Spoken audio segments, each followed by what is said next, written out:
तो बिल्कुल seat sharing का फॉर्मूला यहां पर फिक्स हो गया है। सीपीएम को 4 सीट मिलेगी, सीपीआई को 6, सीपीआई माले को 19 और कांग्रेस को 70 विधानसभा सीट। साथ ही उपचुनाव में वाल्मीकि नगर लोकसभा सीट पर कांग्रेस की तरफ से जो उम्मीदवार होगा उसको आरजेडी समर्थन देगी। इसके अलावा आरजेडी 144 सीटों पर चुनाव लड़ेगी, लेकिन अपने कोटे की 144 सीटों में से वीआईपी और जेएमएम को भी कुछ सीट आरजेडी देगी, जिस पर 1 से 2 दिन में फैसला आ जाएगा, ये कहना है तेजस्वी यादव का।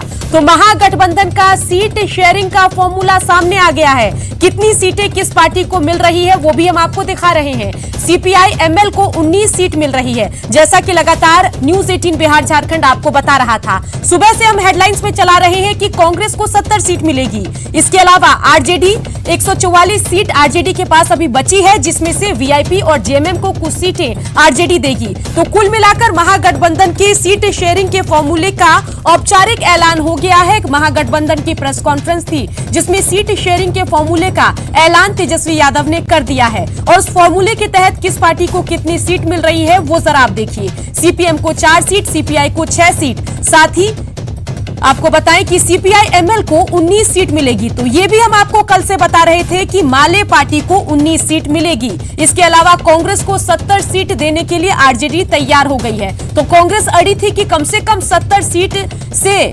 सीट हमें चाहिए। 70 से कम सीटों पर कांग्रेस तैयार होने को रेडी नहीं थी और अब सीट शेयरिंग का फॉर्मूला सामने है। कल से सूत्रों के हवाले से न्यूज 18 तकरीबन यही फॉर्मूला आपको दिखा रहा था और हमारी खबर पर एक बार फिर से मोहर लगती हुई यहां पर दिख रही है। बता दें फिर से आपको कि सीपीएम को 4 सीट, सीपीआई को 6, सीपीआई माले को 19, कांग्रेस को 70, साथ ही वाल्मीकि नगर लोकसभा सीट से भी जो कांग्रेस के कैंडिडेट होंगे वो चुनाव लड़ेंगे।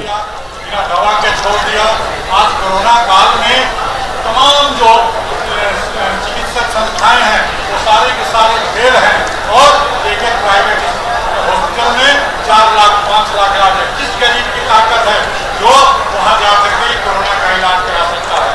यहाँ टेस्ट भी बहुत कम हो रहा है, यहाँ जाँच भी बहुत कम हो रहा है, रिपोर्ट नहीं आ रही है, लोग ऐसे बीमार हैं घर में। और तो चलिए यहाँ पर बड़ी खबर इस वक्त की आपको बताएं। महागठबंधन के सीट शेयरिंग के फॉर्मूले का ऐलान हो गया है। इस वक्त की बड़ी खबर आपको बता रहे हैं और फॉर्मूले के तहत कांग्रेस को 70 सीट मिलेगी, माले पार्टी को 19, सीपीआई को 6, सीपीएम को 4, साथ ही अभी आरजेडी के पास 144 सीट है, जिसमें से आरजेडी कुछ सीट वीआईपी को देगी, कुछ सीट झारखंड में अपने सहयोगी जेएमएम को भी देगी और बची हुई सीटों पर आरजेडी के नेता चुनाव लड़ेंगे। तो महागठबंधन की सीट शेयरिंग का फॉर्मूला हम आपको बता रहे हैं और जैसा कि हमने आपको पहले भी बताया कि कल से ही ये फॉर्मूला हम सूत्रों के हवाले से आपको दिखा रहे थे। हमने बता दिया था कि सीपीआई को 6, सीपीएम को 4, साथ ही माले पार्टी को 19 सीट और 70 सीटों से कम पर कांग्रेस मानने को तैयार नहीं थी, इसलिए कांग्रेस को 70 सीट, साथ ही उपचुनाव में वाल्मीकि नगर लोकसभा सीट पर भी कांग्रेस के कैंडिडेट चुनाव लड़ेंगे, जिसको आरजेडी समर्थन देगी। और प्रेस कॉन्फ्रेंस हुई महागठबंधन की, उसकी तस्वीर आप देखिए। हाथ में हाथ डाले आरजेडी से लेकर सीपीआई कांग्रेस के नेता यहां पर आपको दिखाई दे रहे हैं और उसके बाद पहले तो हाथ में हाथ डालकर अपनी मजबूती, अपनी ताकत, अपनी एकता का प्रदर्शन किया और उसके बाद सीट शेयरिंग का फॉर्मूला भी बता दिया। तो फॉर्मूला आप देखिए, 144 सीटें आरजेडी के पास है, जिसमें कुछ सीटें वीआईपी और जेएमएम को आरजेडी देगी, जिस पर ऐलान 1 से 2 दिन में हो जाएगा। साथ ही दूसरी बड़ी पार्टी जो महागठबंधन के अंदर है वो है कांग्रेस। कांग्रेस 70 विधानसभा सीटों पर चुनाव लड़ती दिखाई देगी और इसके अलावा माले पार्टी